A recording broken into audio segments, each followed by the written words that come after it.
स्वाराज्य साम्राज्य विभूतिरेषा भवत्कृपा श्रीमहिम प्रसादात् प्राप्ता मया श्री गुरवे महात्मने नमो नमस्तेस्तु पुनर्नमोस्तु नमो नमस्तेस्तु पुनर्नमोस्तु नमो नमस्तेस्तु पुनर्नमोस्तु नमस्तस्मै सदैकस्मै कस्मै चिन्महसे नमः यदेतद्विश्वरूपेण राजते गुरुराजते यदेतद्विश्वरूपेण राजते गुरुराजते. Hari Tat Sat. Jai Guru. I was thinking what to speak. Till yesterday also I was thinking, because generally I am given to give discourses when there is a long time for many days. I would like to stick to some shastras where we can go very deep into it, go into very deep analysis and experiential shastric studies.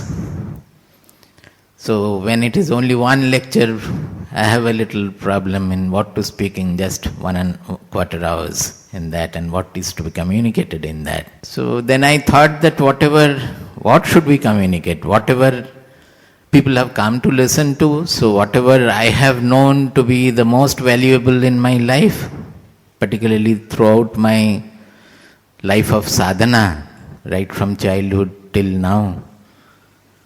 From that, something which I have found to be very important, or one of the most important aspects, I will speak about that.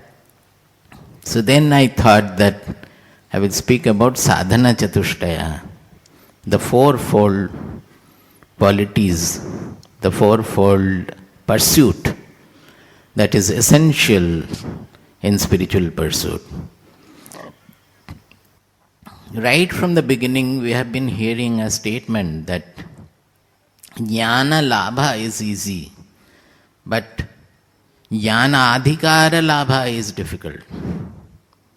Jnana labha is easy means to gain knowledge is not at all difficult, it's very easy. Somebody will have to tell you, you have to be humble enough to understand, intelligent enough to understand and grasp. That is not difficult, but it is extremely difficult to gain the adhikara for jnana. Jnana adhikara means adhikara, that fitness or deservingness for knowledge. That is what it is, what is difficult. Because we may read the shastras, we may listen to the shastras, we may listen to various things or read various scriptures, but this knowledge is not had by reading or listening. But this knowledge can be very easily had when we have the fitness to receive the knowledge.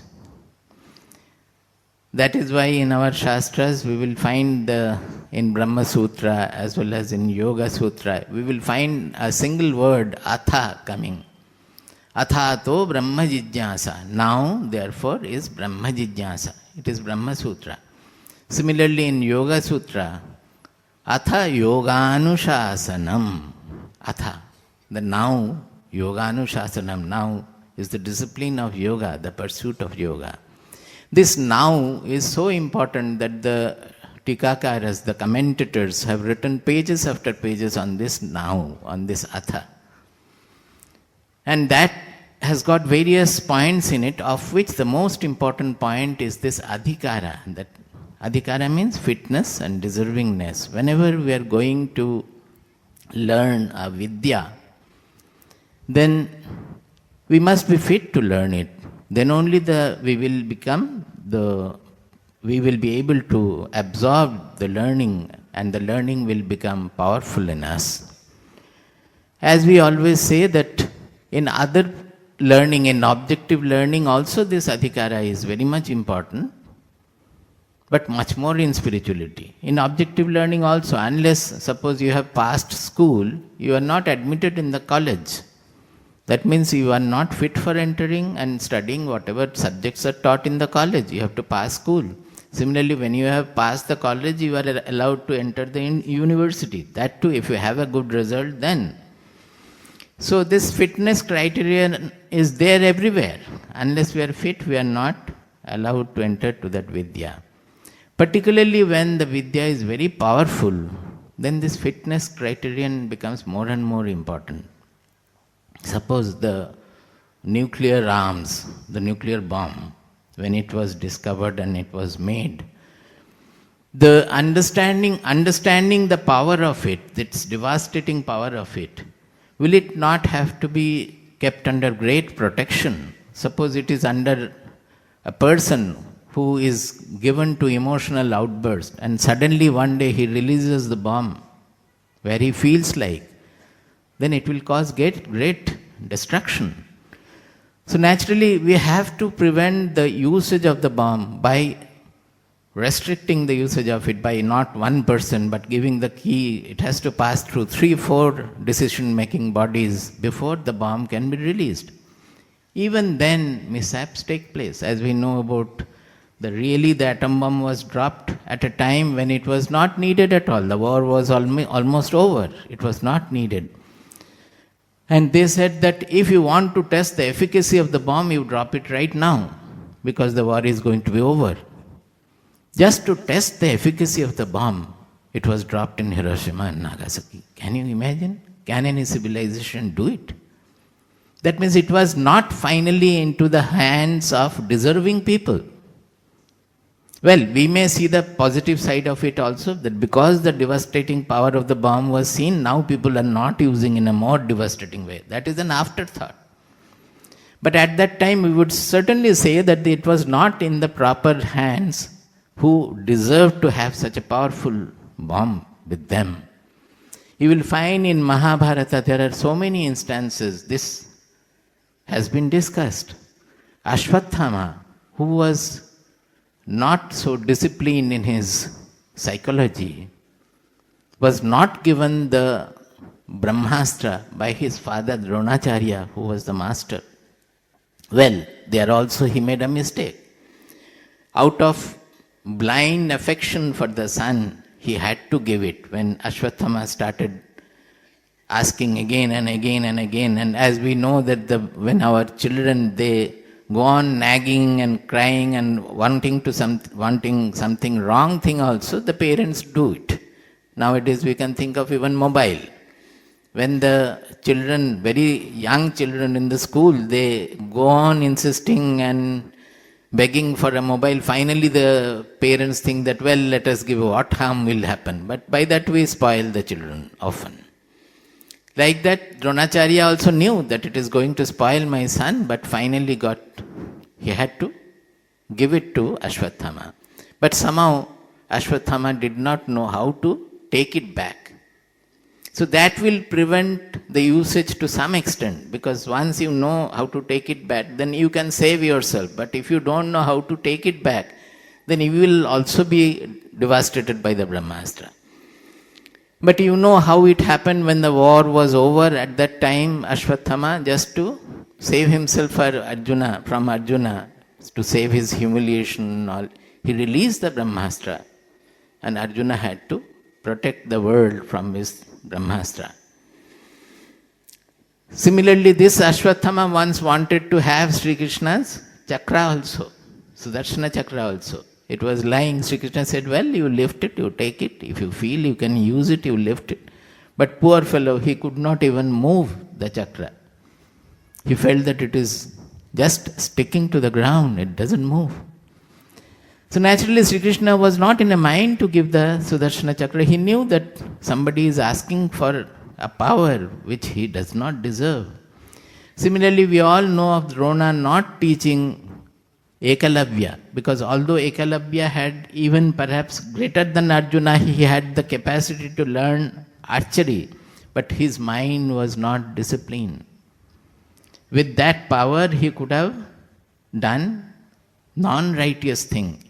The righteous war to be fought, he played the role in the other side, that we can see later on.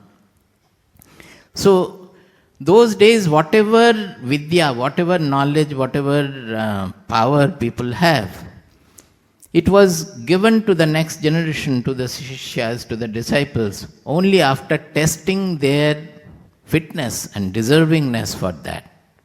That was the right way. So in our shastras, all shastras, this adhikara tattva, it comes right in the beginning of the shastras, and it is very important.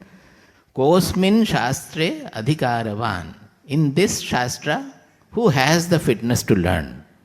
That will be discussed. And if you feel that you are fit, then you can go ahead with it. And if it is a guru who is giving to the disciple, then it's for the guru to judge whether the disciple is fit for this or not. So, this adhikara tattva, it comes in Vedanta, in Yoga Shastra also. Finally, it comes the fitness criterion, it is called the Saadhana Chatushtaya. Sadhana Chatushtaya means it is not 4 different pursuits, it is 4-fold pursuit. That means one is not independent of the other. They are all intermingled. Suppose A, B, C, D. When you pursue A, automatically B should follow. When you pursue A and B, automatically C should follow. When you have A, B, C, D should follow. Like that, one following the other, the later one following the previous one, they are linked by causality. This is one fundamental rule. Another is that they are regenerative. That means suppose by pursuing A, we gain B, then as we develop B, the farther B will help the further generation or elevation of A. That means A will help the pursuit B, B will help the pursuit A. And all together both will go upward and upward to that ultimate peak. Like that, all the 4, each will help the other. They are all together, integrated. That is why they are called 4-fold. You must be knowing it is very common. We generally refer to it as Viveka, Vairagya, Shamadamadi Shatka Sampattihi and Mumuksha. These are the 4. Viveka, Vairagya, Shamadamadi Shatka Sampattihi, Mumuksha. These are the 4, of which this third one again, Shamadamadi Shatka Sampattihi, means Shamadama, etc. 6 Sampattihi means wealth. 6 kinds of wealth. So actually 3 plus 6 it becomes 9, but these 6 wealth are considered together. Now wealth means we should always remember in spirituality, wealth is always internal. It is not money, it is not property, it is not fame, it is not power or manpower or anything external. Spirituality has to do everything with our internal being. So, the 6-fold wealth they are talking about, they are all talking about the internal wealth, the inner wealth we can have. Those are the 6-fold wealth. Now, Viveka, the first one as we proceed, it is defined as Nityanitya Vastu Viveka. That means the discrimination between what is permanent and what is temporary. Now, here particularly in this 1 hour, I don't want to get into very high philosophical description. I will try to restrict myself to the applicability of the concepts. This becomes very important when we are a serious sadhaka of Vedanta, because Vedanta, the aim of Vedanta is to discover the ultimate truth, which is unchanging, which is transcendental, which is constant, non-changing, undecaying, immortal, and which happens to be our real identity. That is, we refer to us always as I. Without I, we cannot do anything. Even sleeping also, I is involved. But that I we know of is not the real I. There comes the problem. And the life problems, the worldly problems, the entire worldly problems, they are only because of this misconception about our own identity. So Vedanta's aim is to establish us in our real identity, the real I, which is universal one. In a nutshell, it is said that we have the Dehatma Buddhi, that is, we consider I is restricted by it is within our body, mind, personality. It is cut off from all other things. Your I is different from my I, all eyes are separate. That small I we generally know of. Whereas the ultimate I is called Brahmatmaikatva Bodha. That means that I is nothing different from the Brahman, which is the substratum of the entire universe. The consciousness on which the entire universe is appearing to be, that is our real I, the real consciousness. Just, I will give a simple example if it will be helpful, because this is a fundamental problem in understanding the truth. I am saying Vedanta, but this is the truth of Bhagavatam also. Although I am speaking from Vedanta, it is all the same thing discussed in Srimad Bhagavatam also. Suppose there is light coming down from the top, the sunlight coming down, and we place a number of mirrors. We can place millions of mirrors in that. Small mirrors we place in that light. Now, depending on the angle of the mirror, you will have a reflected beam. Will you not? The light is coming down. From the mirror, you will have a reflected beam going out. With that reflected beam, you can see the world. Anything you like to see, that reflected beam can be focused on that, and you can see the world with that. Now, this reflected beam will have the characteristics of the mirror also. Suppose the mirror is red, then the reflected beam will become red. If the mirror is wavy, the reflected light also will be distorted. What you see will be distorted. If the mirror is convex or concave, then also the world you see will be different.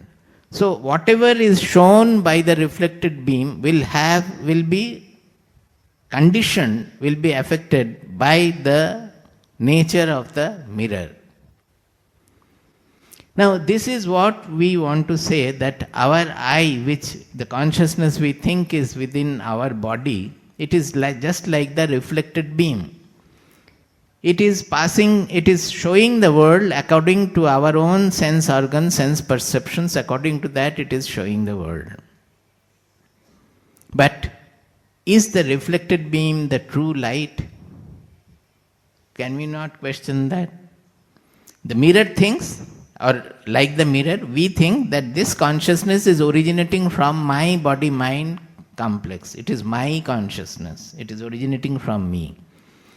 But truly speaking, it is the body-mind, our buddhi, where the unfolding, the revelation is taking place.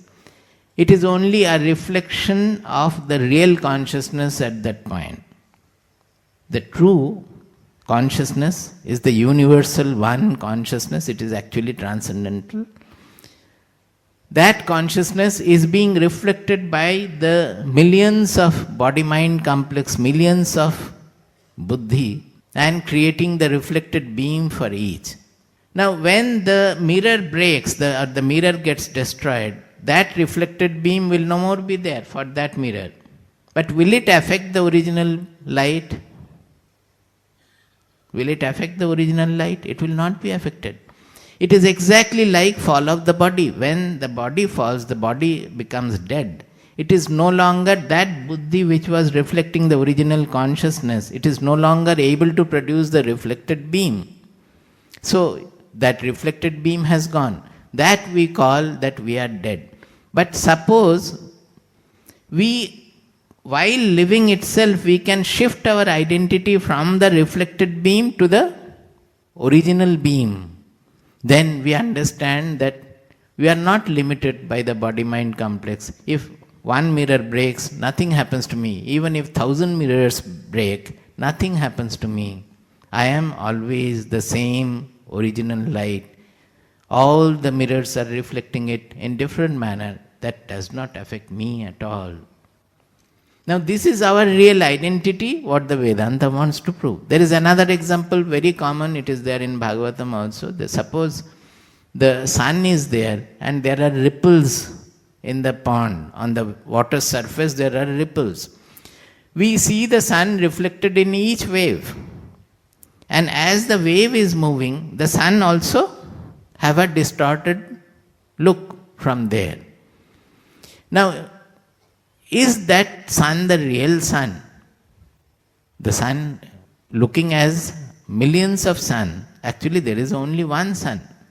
And the reflected sun undergoes the changes according to the wave where it is reflected. If the wave is not there, the wave subsides, then that reflected sun is gone. It is exactly like the mirror example I have just now said. Now the whole purpose of Vedanta is to know this real I, the real sun, the real consciousness, which is universal, which is all pervading everywhere the same. That is the purpose. So that doesn't undergo any change by anything changing in the world. For example, if that is the real I, then all the changes in the body, all the changes in the mind, all the changes in the emotion, that is revealed by that consciousness, but the consciousness doesn't undergo any change at all. Suppose it had changed along with the mind. Suppose I am sukhi or dukkhi, I am sorry or I am happy.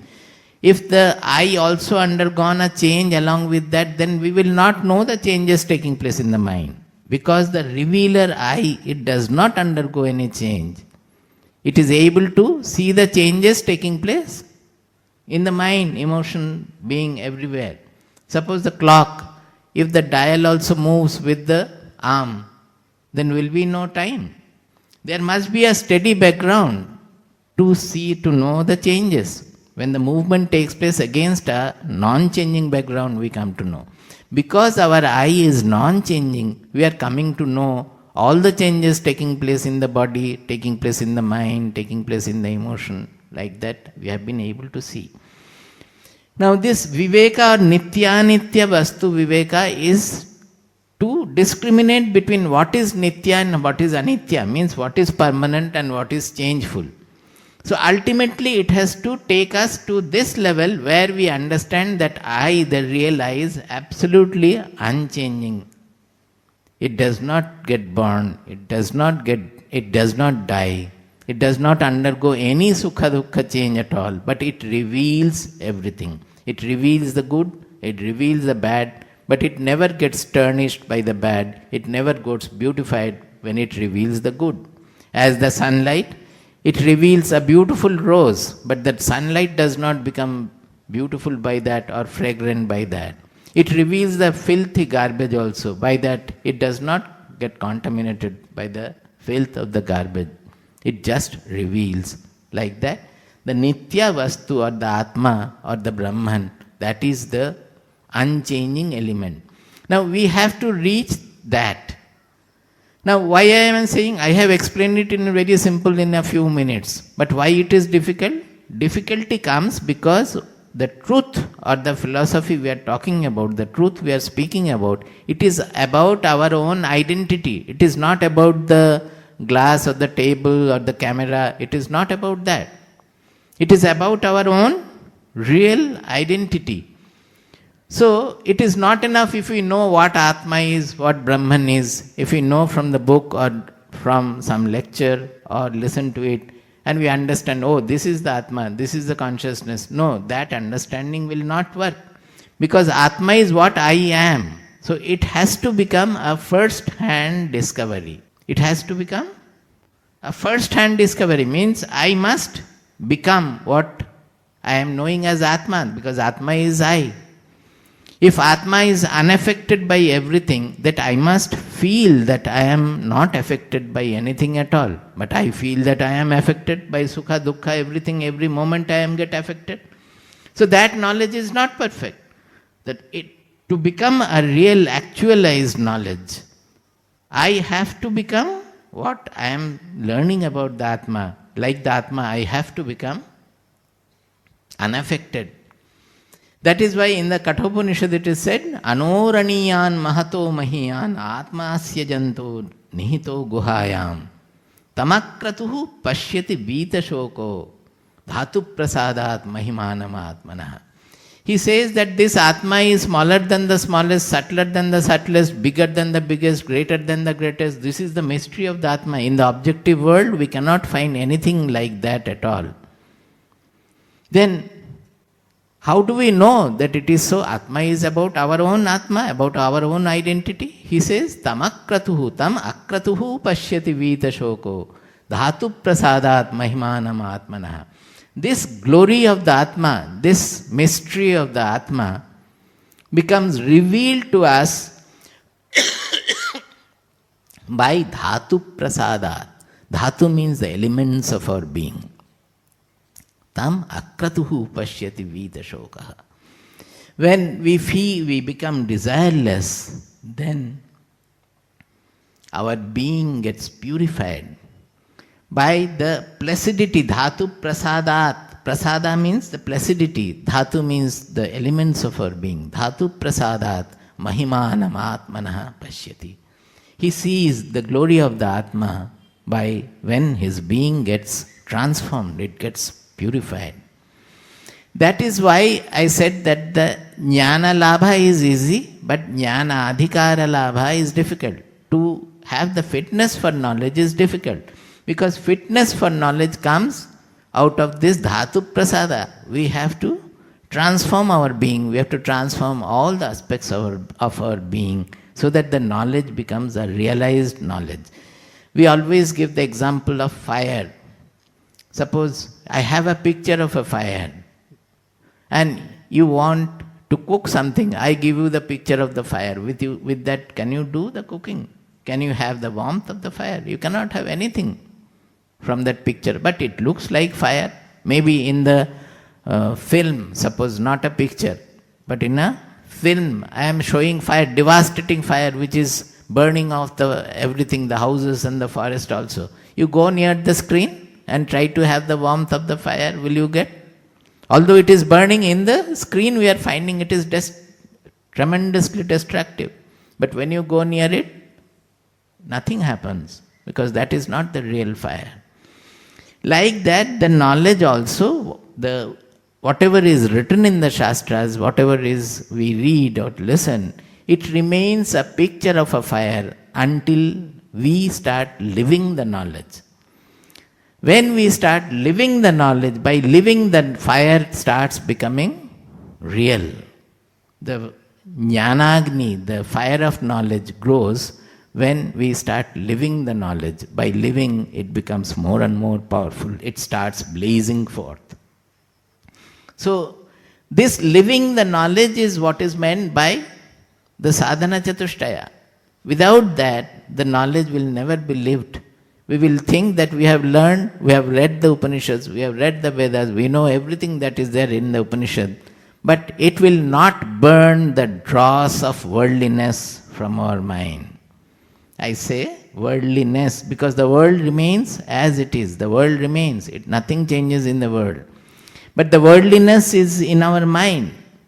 We are constantly clinging to certain things, hating certain things. We are holding on to something. We are avoiding something because the world appears to be real. That is the dross of the world.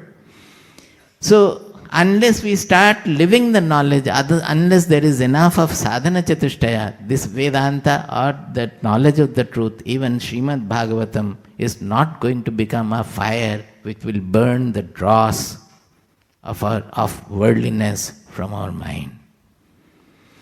So this Viveka is the discriminating power, the discrimination between what is permanent and what is temporary. It starts from simple temporary and permanent discrimination, and it finally takes us to the real identity, the never-changing, immortal, undecaying truth. In practice, we can replace it by Nitya, Anitya, Vastu, Viveka, which is there in our Viveka Chudamani as well as all the Shastras. To make it more practical, I often replace it with Shreyas and Preyas. That the first application of Viveka comes from Shreyas and Preyas. This appears very well in Kathopanishad. That Preyas is whatever is immediately pleasant, that is pleasant to our indriyas, to our sense organs, or pleasant to our desireful mind or intelligence. They are called preyas, that is, which is likable easily, which is pleasant to interact with. Whereas Shreyas is something which may not be immediately pleasant, but which will take us to our auspicious goal at the end. So, in our life, if we want the auspicious development in life, if we want to reach the ultimate goal where we will not be affected by even the greatest of the dukkhas, greatest of calamities, if we want that unaffectedness in life, then we have to opt for the Shreyas, what is ultimately auspicious. Now there also we have to discriminate that what is Preyas and what is Shreyas. Suppose something, the world is coming always with this option before us, and it is for us to discriminate and choose one. Kathopanishad says, Shreyascha Preyascha Manushyametaha Tau Samparitya Vivinakti Dhiraha Shreyohi Dhirovi Preyaso Vrinite Preyo Mandaha Yoga Kshemat Vrinite. He says that every step of life the world is approaching before us with these two options thrown to us, Shreyas and Preyas. It is for us to choose, do I choose the Shreyas or do I choose the Preyas? And there comes our discriminating power. Am I wanting that immediate pleasant something which will take me away from the ultimate auspicious goal? Or am I wanting some permanent happiness, permanent goal, which will always be taking me towards auspiciousness? According to that, we have to choose. He says both these are left before us. Nature brings both before us. It is for us to choose. And a person who is a dhiraha, whose intelligence is always active, who knows where lies my goal, where lies my auspicious goal, he always samparitya, he goes around the situation very well, vivinakti, and he cuts it open, looks into it, looks around what is at the beginning, what is at the end, and also looks into it, what is inside. And analyzing the whole situation, finally he makes his decision that it may appear to be very pleasant now, but it is going to take me away from the auspicious goal. So he chooses according to that. Whereas a mandaha, who is not a dhiraha, whose aims are short-sighted, who only wants the sensory fulfillment, he always chooses the prayers for what? Yoga kshemad vrinite. He is always interested in possession. He wants to preserve what he has, and he wants to add to that wealth further. Yoga means adding to that, and kshema means preserving whatever wealth he has. It is used in the sense of material wealth here. So, it is for us to decide. Suppose I can give an example, very simple example. There is a scope for getting a promotion which will give me more money, which will give me more power, which will give me more position. But in taking that higher position, I have to compromise with my honesty or sincerity. But because I am attracted by more money, more power, greater prestige, I take to that position. So by taking to it, Nobody can say that I did not know that I am taking a wrong step, because in our inmost self, we are the real identity, that the universal identity.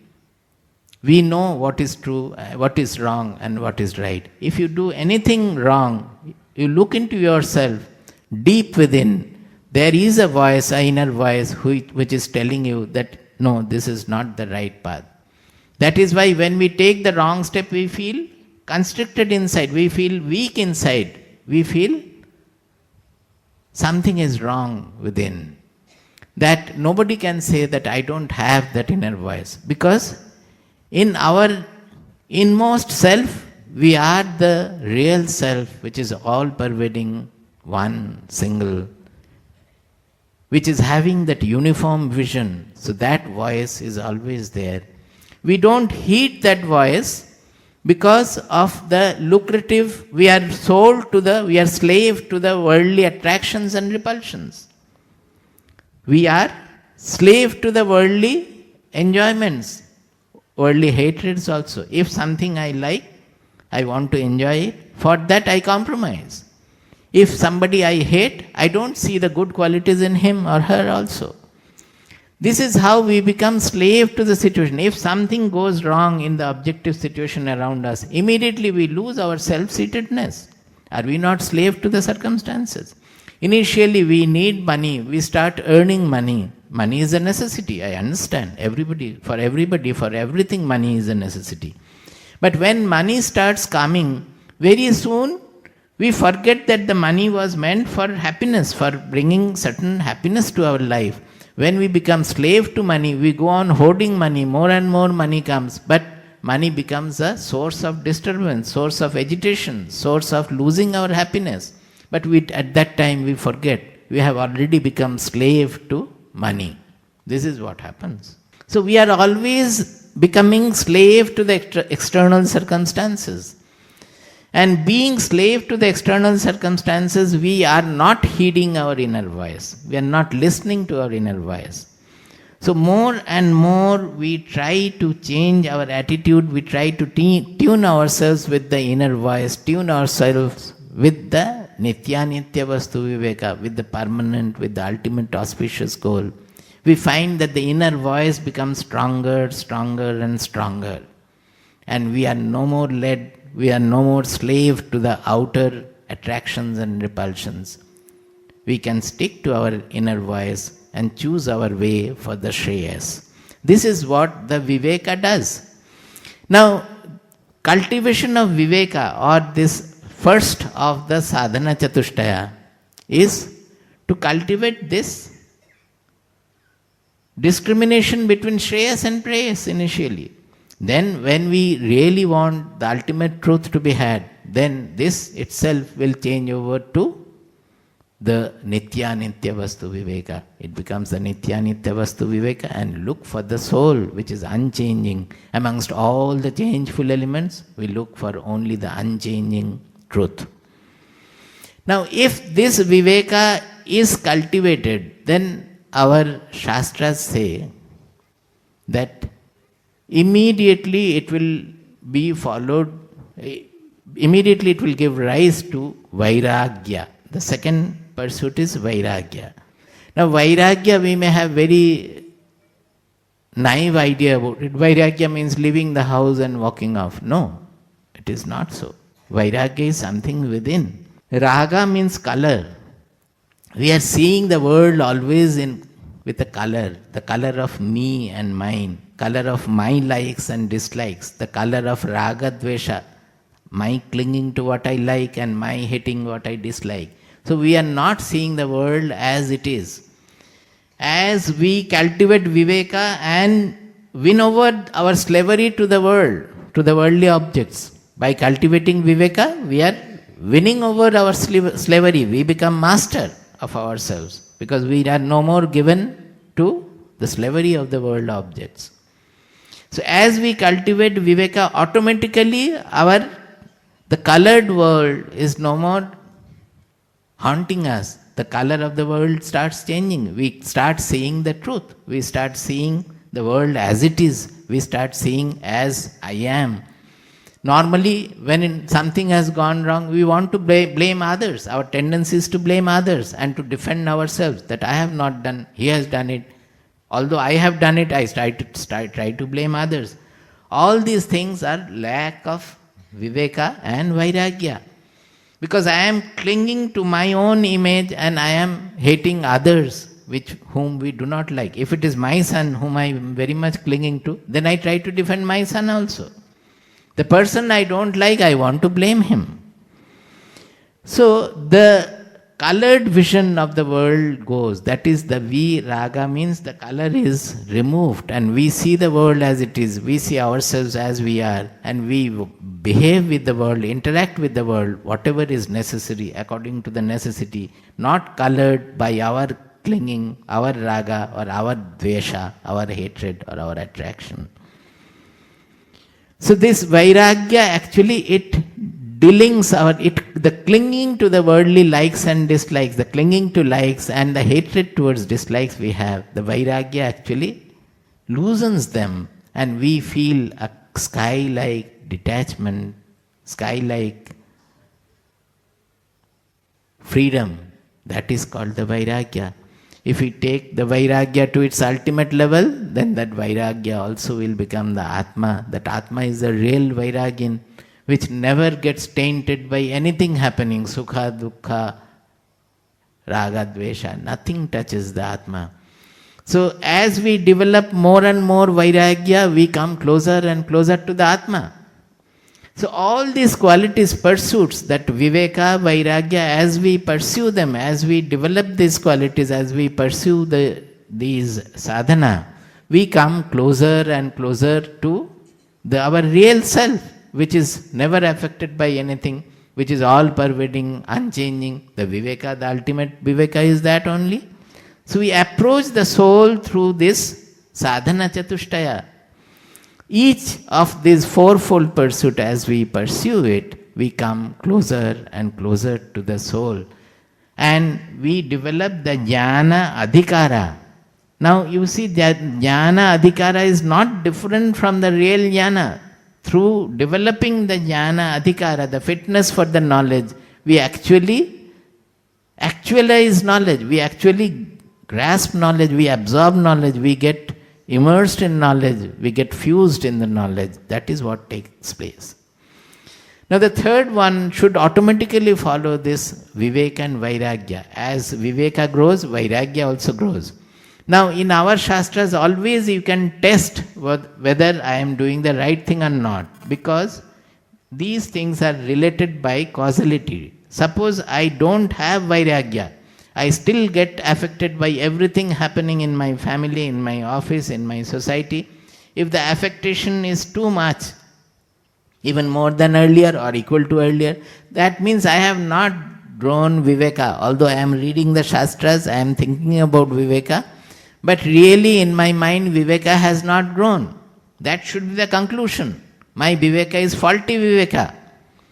If viveka is a true viveka, it must give rise to vairagya. If vairagya is not come to the conclusion that I have to cultivate more of viveka and a proper viveka, somewhere I have gone wrong. Viveka is only a wordy viveka for me. I have not pursued the viveka properly. So I have to understand viveka more and pursue it. And then automatically vairagya will come. Similarly, if viveka and vairagya are proper, if I have pursued them properly, then naturally it will follow, it will give rise to the shamadamadi shatka sampatti. They are the sixfold internal wealth, not external wealth. In spirituality, everything is internal. What are the six wealths which we should value in spirituality? A real seeker will not value money, property, even fame or manpower or anything. A real seeker will value these internal wealths. Suppose in my evaluation still money, property, fame and what appreciation people are making or this or that, maybe I am a renunciate, but in my mind still those have the value. That means I must question my intention that still I am remaining worldly, I have not become spiritual. Because I am not valuing the spiritual wealth as wealth, I am valuing the material wealth as wealth. Now here it comes as Shama, Dama, Titiksha, Uparati, Shraddha, Samadhana, the 6. I will briefly discuss. Now one thing I want to point out right in the beginning, generally you will find Dama comes in the beginning in other places. But in Vedanta, when this Shamadamadi Shatka Sampatti is spoken of, Shama comes first. People say Dhamma is control of the senses. We say no, it is not control of the senses. Control of the sense is an external control. That has to be done by everybody. When we are pursuing dharma, the dharma jijnasa or the worldly life, a moral life, then we have to control the senses. There is an outer control, outer discipline necessary. Then Dhamma comes first. But when we are a pursuer of truth, when we are a seeker of truth, Shama comes first. Shama means the calmness of the mind, free from desire, desirelessness of the mind. Because the mind is always turbulent. It is always pushed, pulled here and there by its raga dvesha, desires or raga dvesha. We like something, we dislike something, and they are always pulling our mind. Somebody said something, we are not able to forget. Why did she speak like that? Why did she speak like that? Tomorrow I should give the reply. If tomorrow doesn't come, no, I will never forget. After 1 year I have to teach a lesson. Always we are troubled by that. The person who has spoken, he has forgotten. He doesn't remember. But we go on remembering that and getting agitated about it. We don't understand that this is where we lack viveka. That an agitated mindset is not good for me. Nobody likes an agitated mindset. Do you know any person who does not like to be loved? Do you know any person who does not like compassion towards himself? Love, compassion, peace. Everybody will like, because that is our soul. That is our real identity. Those are the properties of our Atma. But we forget that, and we always host the disturbed mindset, blaming others, criticizing others, speaking ill of others, thinking abusively about others also. Such a mindset is neither good for our health nor good for our mind also. We understand it, but we are not able to help it also. Why? Once we understand the peaceful, loving mindset is good for me, what is the harm in picking up such a mindset, a liberal mindset, a loving mindset, a peaceful mindset? What is the harm? Because we are slave to the world. Even if we understand, we will not be able to do it. Because the moment somebody speaks a little which I dislike, I will get agitated again. Because I am not under my control. I am not master of myself. And this mastery will not come unless we pursue viveka, discriminate it, that where I am lacking, and vairagya, that to get rid of the raga, dvesha, clinging and the hatred, we will not be able to have it. So this viveka and vairagya pursuit will automatically bring in shama, the calmness of the mind, which doesn't get affected, disturbed by anything, by the desires, by the raga, dvesha. It's a free from raga, dvesha. Such a mind will have the shamatva, shama. Now, if shama is there, then automatically dhamma will follow. We don't have to control the indriyas, the sense organs from outside. When the mind is peaceful, the indriyas automatically become peaceful. The external discipline, we don't have to enforce there. You will find that earlier we were so much driven by the taste, by so many things which are not good for the body, we were taking to it. All those things will automatically fall off. Because that shama will purify, sublimate the sense organs. It will be sublimated, not controlled by any outer force, outer restriction. Outer restriction control will not work, as in Bhagavad Gita also says that, what is that? Ragadvesha vijuktaistu vishayan indriyashcha. No, not that. I have forgotten. Rasavajjam rasopyasya param drishtva nivartate. Vishaya vinivartante niraharasya dehinaha rasavajjam. Vishaya vinivartante niraharasya dehinaha rasa varjam. If we keep the bhoga items, the objects of enjoyment away, and you sit in a cave without anything, then the Vishayas will leave you, they will not be with you. But rasavarjam, except the rasa for bhoga. That the rasa, the taste for bhoga will still linger. It will not go. It will still linger. The moment you come out of the cave and be in the world, again you will be caught in the same soup. You will not be able to remain free of the affectation there. So, Vishaya vinivartante niraharasya dehina rasavarjam. But rasa will not go. When will rasa go? Param drishtva nivartate. Rasopyasya, rasaha apyasya, param drishtva nivartate. That rasa will go when we see the param, the supreme. That means when we go inside and discover our real identity, then that rasa also will go. So, in this, as a seeker of Vedanta, as a seeker of the truth, not Vedanta, it is equally true of Bhagavatam also. Bhagavatam also starts with this only, nothing else. Now, this Viveka and Vairagya will result in Shama, and when Shama comes, automatically the sense organs, the senses all will get sublimated, discipline, sublimated, not by any outer control.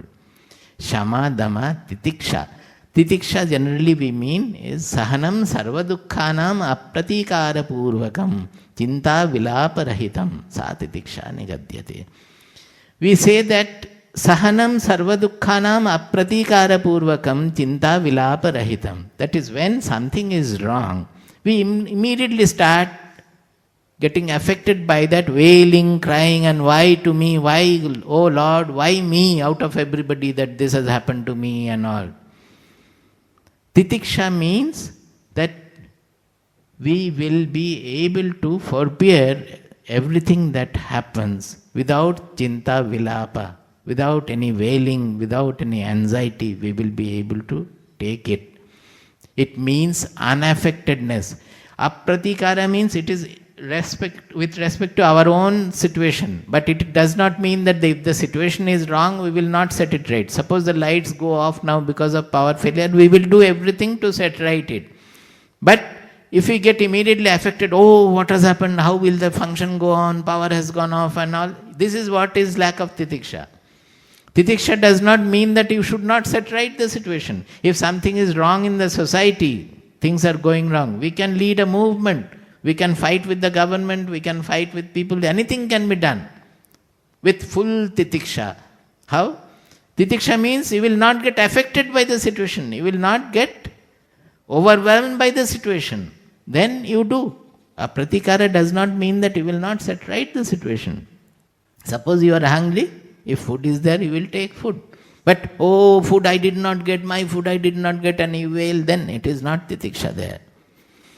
That is why in Kathopanishad all these qualities are explained through Nachiketa, the 7-year-old boy, saying that his father, Vajasravas, he was not fit for Brahma Vidya, but 7-year-old Nachiketa was fit for Brahma Vidya. And each of these qualities has been explained in the first 2 chapters by Nachiketa's behavior. I thought of explaining through that, but I don't think there will be time. So, titiksha means unaffectedness. Basically, it means unaffectedness. If shama and dama are there, automatically there will be unaffectedness. Because the mind has already become peaceful, has become calm. So, anybody abusing and all, if somebody is abusing, immediately we get affected, we give return abuse, maybe even double the other person doing. This is the slavery. But if somebody is saying something to me, abusively also, if it is true of me that he is telling the truth, then I should accept and thank him that he has corrected me. Suppose it is not the truth, it is wrong, then should I worry about it?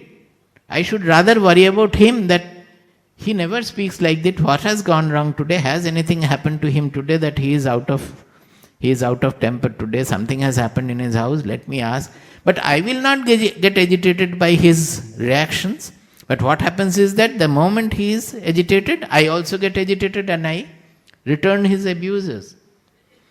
So, the Shama and Dama will tremendously increase our forbearance, and we will be able to remain unaffected in any situation. That is how the Titiksha will grow in us.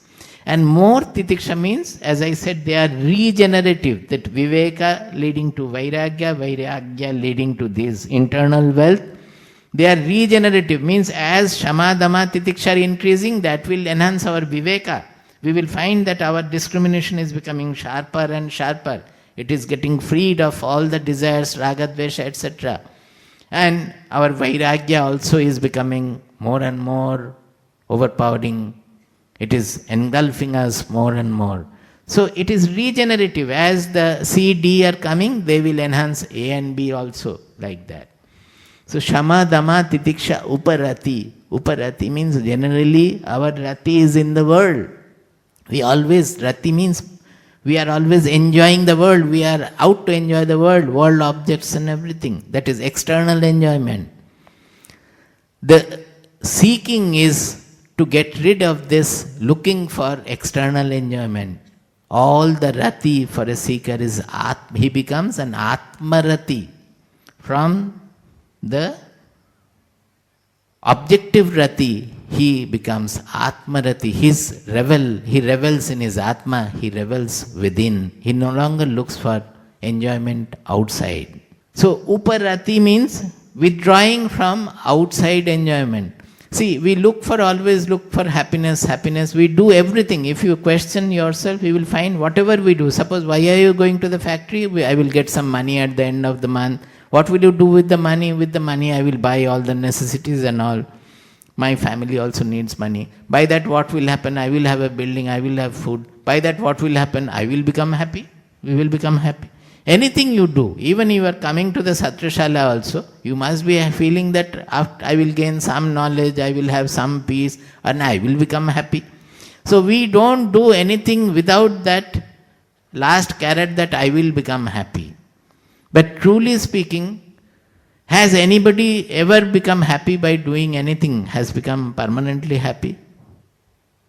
If we look around the world, any time in the whole picture of human civilization, has anybody ever become happy by doing anything? If at all anybody has become permanently happy, it is not by doing anything in the objective world. It is by knowing his own self or attaining the truth. That is different. But doing anything, nobody has ever become happy. But still we undergo the delusion that by making the building, when we enter the new building, I will be happy. By marrying this girl or this boy, I will become happy. And after marriage, within 1 year, all confusion.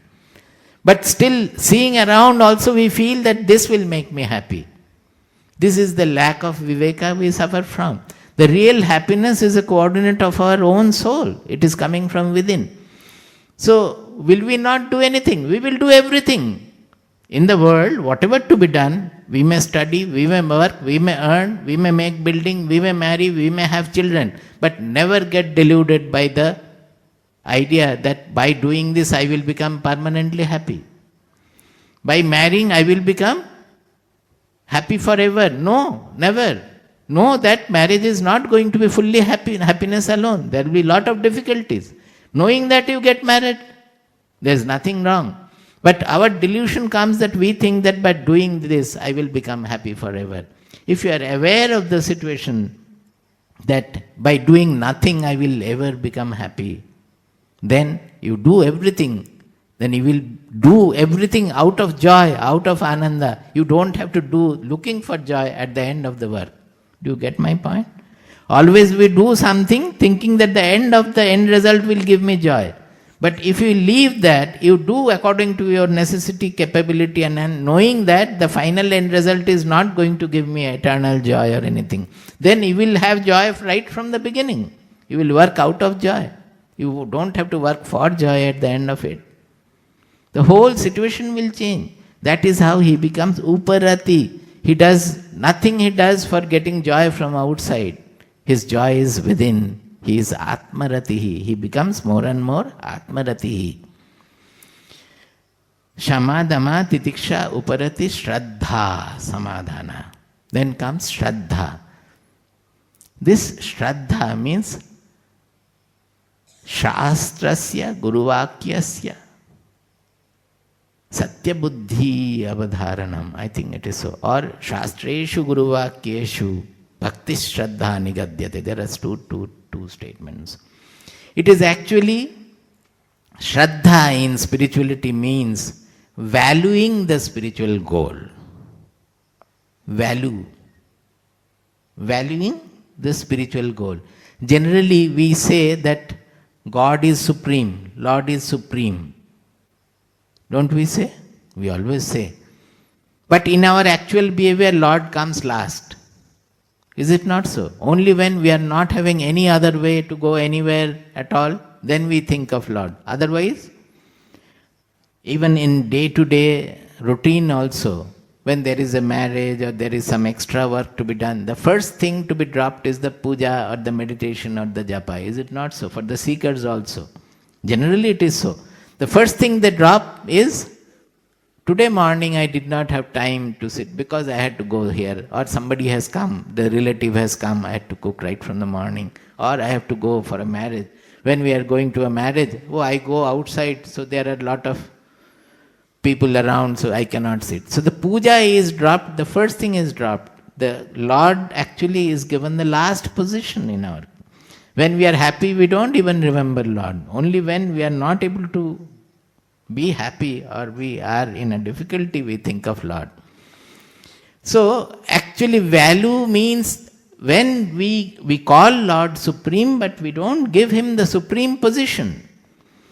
So spiritual seeker means he has to give Lord the supreme position. The supreme has to be given the supreme position. Then only the word will mean supreme. Otherwise he is not meaning supreme. We are not following what we are saying. Similarly, the Shastra Vakya and Guru Vakya, what are they saying? They are only saying that this is the ultimate goal. That the real I, it is all pervading universal singular I, and there lies that all the solution for all the problems of life. To have faith in that, to value that, yes, this is the truth and I will work for it. To value it as the supreme truth. Whatever the Shastras have said, whatever the Guru has said, to consider those as that goal, as the supreme goal, to value it as the supreme goal is called Shraddha. When we value it as supreme, naturally our mind, our effort, all will be for it. We will do for that. When we value money to be the supreme, our mind is always occupied by the thought of money. When we think of this goal as supreme, whatever we do, always our mind will be occupied by this thought. Behind the mind, always this goal will remain lit, like a sun shining yonder in the sky. It will always remain shining there. Shraddha, and that automatically leads to Samadhana. Now this Uparati will automatically lead to Shraddha, because more and more you withdraw from the worldly enjoyments, you don't look for the enjoyments in the world but find your enjoyment within. Naturally the goal within becomes more valuable to you. So automatically Shraddha dawns in you. That is the highest goal. And when the Shraddha becomes mature, automatically it leads to Samadhana. Samadhana means Samyak Adhana, means the truth will always reign in your mind. When you value truth, the mind will always be induced with the truth. See how beautifully our Shastrakaras, the authors, the composers have coined these things. One will lead to the other, one will automatically lead to the other. And as it leads to the next and next, these also grow. Each will help the other. The all together will take us to the final grand perfection. So, Samadhana means the mind remains stable in the truth. Constantly remains stable in the truth. These are the Shamadamadi Shatka Sampatti. These are the internal wealth. So what are the internal wealth? The calmness, peace, purity of the mind, the sublimity of the senses, the unaffectedness of the entire being, emotional unaffectedness, intelligential unaffectedness, mental unaffectedness, physical unaffectedness, then not looking for joy outside, but always reveling in the joy within. Not working for getting some joy, but to work out of joy everywhere. Then comes giving the supreme value. And the moment we give the supreme value, our mind always remains fixed to the supreme truth. That is the samadhana. Now all these three together leads to mumuksha. Mumuksha means the eagerness, yearning for moksha. Now moksha is not getting born again and all, those are not the real thing. Moksha is opposite to bandhana. Wherever we are finding bondage, there to find freedom. Now we are slave to the world. We are not able to be master of the world. We want to become good, but we are not able to become good. We want to become peaceful, but we are not able to become peaceful. We want to get rid of anxiety. We are not able to get rid of anxiety. We want not to hate people, but we end up hating people. We want not to cling to what I like, but we end up clinging to it more and more. Everywhere there is bondage. This bondage, when it starts paining, when it becomes painful to us, and we're no longer able to withstand this constricted mindset, this small ego, that small I we are hosting throughout our life. We want to become universal. From that small I to become universal. That is the mumuksha. We no longer, generally we are happy with our constricted being. With more and more selfishness, we make ourselves more and more constricted. And we think we are happy. We are not actually happy. But we think we are happy. With the agitated mind, nobody is happy. Our Shastras says that it is like the dog biting a dry bone. Dog biting a dry bone and relishing it. What is that? Relishing the taste of the blood. The blood is not from the bone. Blood is coming out from the gum of the dog. It bites, so the gum bleeds. And that taste of the blood, it relishes. And it bites more, it bites harder. So more blood comes out and it relishes that blood. It is not from the bone. Like that we are also, our Shastras are very, very strong in hitting our psychology. They say that we are holding on, we are biting the objective world like this dry bone. What is bleeding inside, and that is giving us the joy. We think the joy is coming from the objects. That is how, by blaming people, we feel we are happy. By criticizing people, by quarreling with people, by getting agitated about others, we feel we are happy. But actually we are not happy. We are bleeding inside, and that blood, as if we are tasting, that is our joy. So the mumuksha is when it becomes an yearning to get rid of this constricted self, this constricted egoistic small self, and to burst into the universal self. That is called the mumuksha. It comes automatically through the culture of these other three qualities. So all these four together makes the Saadhana Chatushtaya, the fourfold pursuits we have. That takes us to the ultimate goal. Now, if you look at it, you will find that it is actually all these four together. As I said, regenerative means mumuksha also will help to cultivate more viveka. More viveka means more vairagya. As vairagya grows, mumuksha also will grow more. As mumuksha grows more, vairagya will grow more. So you cannot separate one from the other. No, I want only uparati. I don't want vairagya. No, it is not possible. Or if you say, I want only shama, but I don't want vairagya. No, it is not possible. It's all integrated together, and all together will take us to that final Brahmatmaikatva Bodha. When we become universal, we become one or even transcendental. All these together, in some other place it will be described in different manners. Say, another way of looking at it simply, they say that this is consisting of Atma Kripa, Guru Kripa and Shastra Kripa. They are not talking about the qualities. They are talking about Atma Kripa, Guru Kripa and Shastra Kripa. Kripa means grace.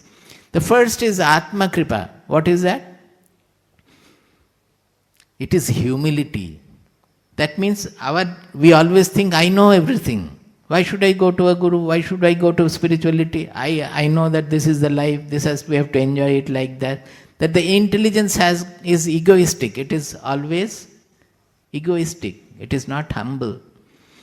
So Atma Kripa comes out of the grace of our own self that nobody can bring in. Unless we are humble first of all and look for something great than where we are. Unless we look for elevation, how can we get elevated? If we think that this is all what the life has to offer, then we will not look for anything better, anything higher, anything loftier.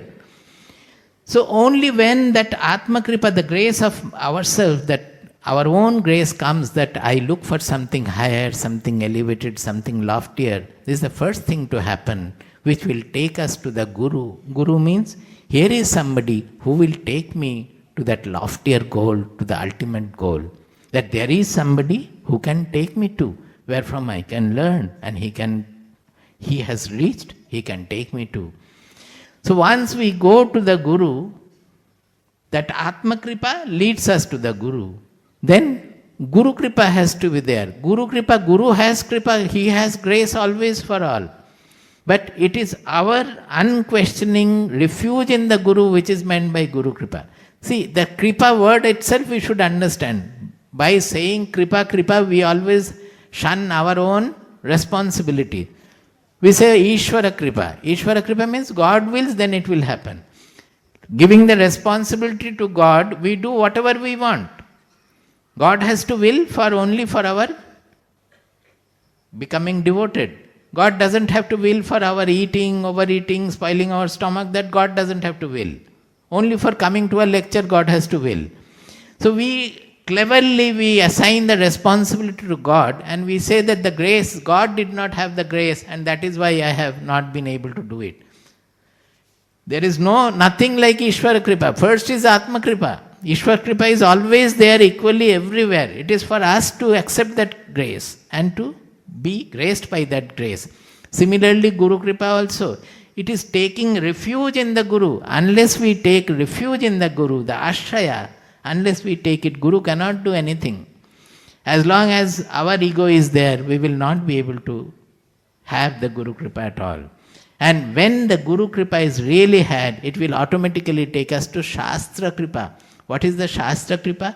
Normally, if you read the scriptures, you will not understand anything. Or you will find here is contradiction, there is contradiction. Bhagavad Gita says like this, Bhagavatam says like this. Everywhere you will find dichotomy, contradiction. Everywhere it is questions and questions, doubts and doubts. The scripture will not become living, will not start speaking to you until you have the Guru Kripa. When you take the refuge in the Guru's words, his directions, you will start feeling that whatever is happening in you is written in the scripture. The scripture become a confirmation of our first-hand discovery within ourselves in the inner region. And that is how we start proceeding. I will stop. The time is over. Prabuddham vimuktam vikaradihinam prasannam sada nitya bodhasvarupam param nishchalam nirgunam sarvarupam bhajeham sadanusmarami pranomi.